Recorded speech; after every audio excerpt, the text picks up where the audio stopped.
Iran और America के बीच में पीस डील तो शाइन हो गई, इसके साथ ही हॉर्मुज भी धीमे धीमे से खुल रहा है। तेल का आवागमन वहां से होने लगा है, यानी कि दुनिया की स्थिति एक बार फिर से पटरी पर लौट रही है। लेकिन इसी बीच संयुक्त अरब अमीरात के सबसे खूबसूरत बड़े शहर दुबई से खबर आई है, जहां पर आज अचानक लोग चौंक गए, लोग डर गए और डर के मारे अपनी अपनी बिल्डिंग से निकलकर सड़कों पर आ गए। यानी वही माहौल बिल्कुल बन गया जो आज से ठीक 1 महीने पहले था, जब ईरान के ड्रोन और मिसाइलें दुबई को लगातार टारगेट कर रही थी। खबर सूत्रों के हवाले से पता चला है कि अचानक से लोग अपने अपने काम में व्यस्त थे, तभी उनके फोन में अचानक से एक अजीबोगरीब घंटी बजती है और उस पर फिर लोग देखने लगते हैं कि दरअसल मोबाइल पर अचानक ऐसा क्या हुआ। क्योंकि एक घर में सोचिए कि 4 से 5 मेंबर हैं और सभी के फोन में अचानक से एक ऐसी इमरजेंसी अलार्म बजने लगे तो क्या होगा। यही हाल आज दुबई में हुआ। दुबई के लोगों को लगा कि अचानक से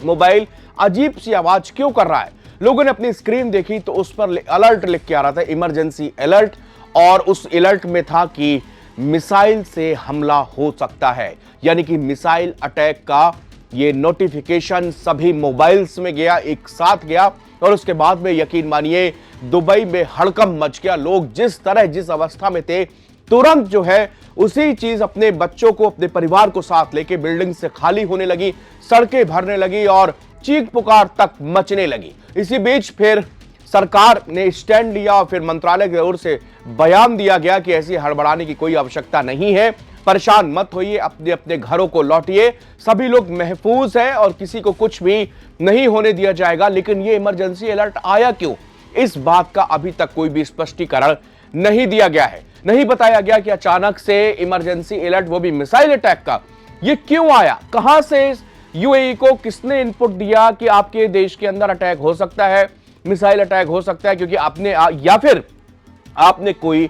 इसके लिए कि हमारी देश की जनता अलर्ट रहे, आपने ये भी नहीं बताया कि हाँ ये एक एक्सरसाइज थी, एक ट्रायल था, ताकि हम अपने सिस्टम को जान सके कि क्या एक समय पर हम लाखों लोगों तक, सैकड़ों लोगों तक अपनी ये इमरजेंसी अलर्ट सिस्टम भेज सकते हैं या नहीं। कुछ दिन पहले हिंदुस्तान के अंदर भी ऐसे ही एक इमरजेंसी मैसेज की आवाज आई थी, जिसके बाद में सरकार ने स्पष्ट किया था कि किसी भी आपातकालीन स्थिति में पूरे देशवासियों को सूचना अगर पहुंचानी हो तो वो इसके लिए एक सिस्टम बनाया गया है, ताकि आपके मोबाइल में कुछ भी, अगर चाहे वो प्राकृतिक आपदा हो, चाहे वो सैन्य आपदा हो, या वो किसी भी तरह की कोई एक ऐसी इंफॉर्मेशन जो कि आप तक पहुंचनी बेहद जरूरी है, कम समय पर और सभी लोगों तक पहुंचनी जरूरी है, इसलिए इस इमरजेंसी अलर्ट सिस्टम को बनाया गया है। लेकिन दुबई की सरकार, पता दुबई के लोगों को क्यों नहीं बता पा रही कि दरअसल कहां से ये मिसाइल अटैक का उनके पास मैसेज मिला, उनके पास इंटेलिजेंस मिला, जिसके बाद में उन्होंने आनन फानन तुरंत दुबई वासियों को ये अलर्ट भेजा।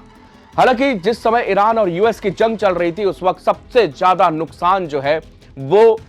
यूएई को ही उठाना पड़ा है। ईरान ने मिसाइल और ड्रोन से पूरे यूएई में तबाही मचा रखी थी, और क्योंकि ईरान का कहना था कि जो जो अमेरिका का पार्टनर है हम उसको बख्शेंगे नहीं, और उसने पूरे मिडिल ईस्ट खाड़ी देशों को निशाना बनाया था। उसमें सबसे ज्यादा यूएई को टारगेट किया गया था। यूएई के में कई लोग घायल हुए, कई मौतें भी हुई। यूएई के 2 सैन्यकर्मी भी वहां पर की मौत हुई थी। तो यूएई को बिल्कुल से टारगेट किया था ईरान ने और कहा था कि अमेरिका का सबसे बड़ा साझेदार, अमेरिका का सबसे बड़ा बेस यहीं पर है और यहीं से हमारे ऊपर हमले हो रहे हैं। लेकिन आज जब शांति के बाद से, जहां पे दोनों ईरान और यूएस के बीच पीस डील साइन हुई है, उसके बाद से एक भी किसी भी तरह के छोटे न बड़े हमले नहीं हुए हैं, पूरी तरह से शांति हुई है। लेकिन अचानक से दुबई के अंदर मैसेज आना और एक दिन पहले तुरंत ये कि ईरान का एक शिप में, ऑयल शिप के अंदर ड्रोन से अटैक करना, यह बता रहा है कि ईरान अब हो सकता है कि किसी भी तरह उसको अगर क्लू मिला हो,